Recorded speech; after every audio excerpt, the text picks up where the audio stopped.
Hello sa mga mahilig maglaro ng Coin Master at sa mga gustong dalawa yung account nila.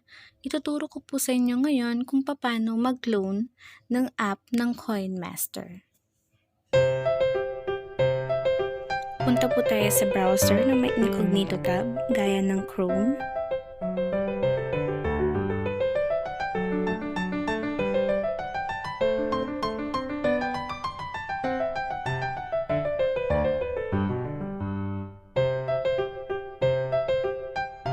Nakikita po natin na black lang yung screen kasi po naka-incognito siya. Search nyo lang po sa search box yung app clone at lalabas na po dyan yung mga app cloner. Click nyo lang po yung app cloner at i-download. Antayin lang po natin matapos mag-download.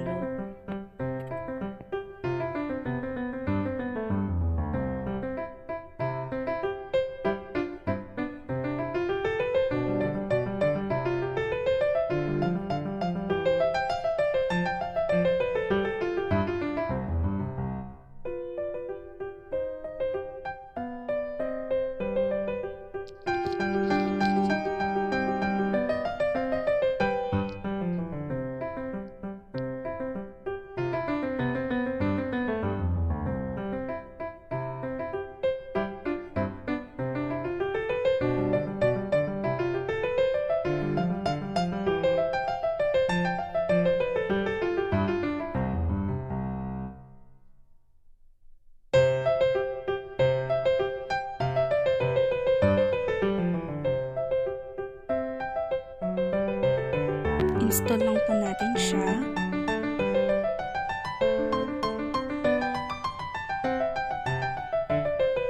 Then open po.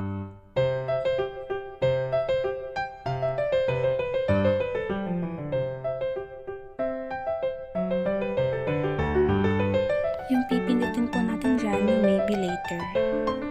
Tapos click niyo po yung Coin Master.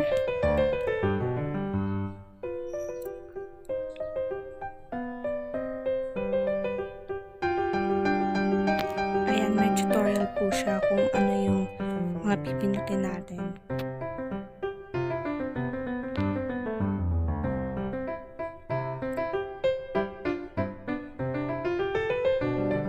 Sa clone number naman po, tinry natin yung tatlo pero hindi po siya pwede kasi kailangan po natin mag-upgrade to premium at hindi po tayo naka-upgrade to premium kaya isa lang po yung mako-clone natin. Pwede din po natin i-change color yung icon ng Coin Master para makita po natin yung original sa clone lang.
ayan na po. So, makikita po natin dito sa clones na may na-install na po tayo na app.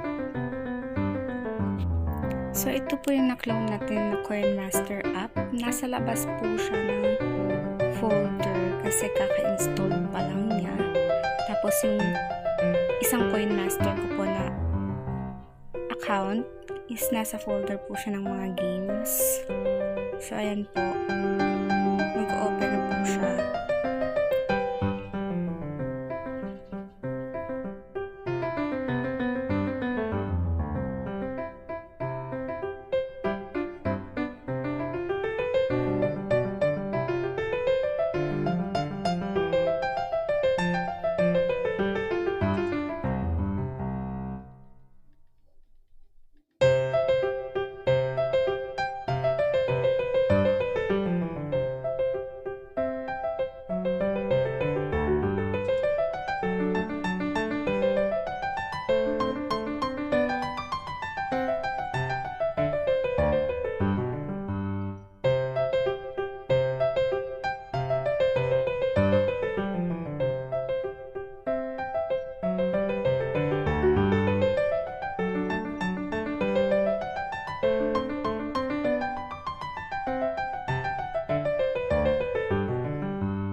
So, ayan, laro-laro na.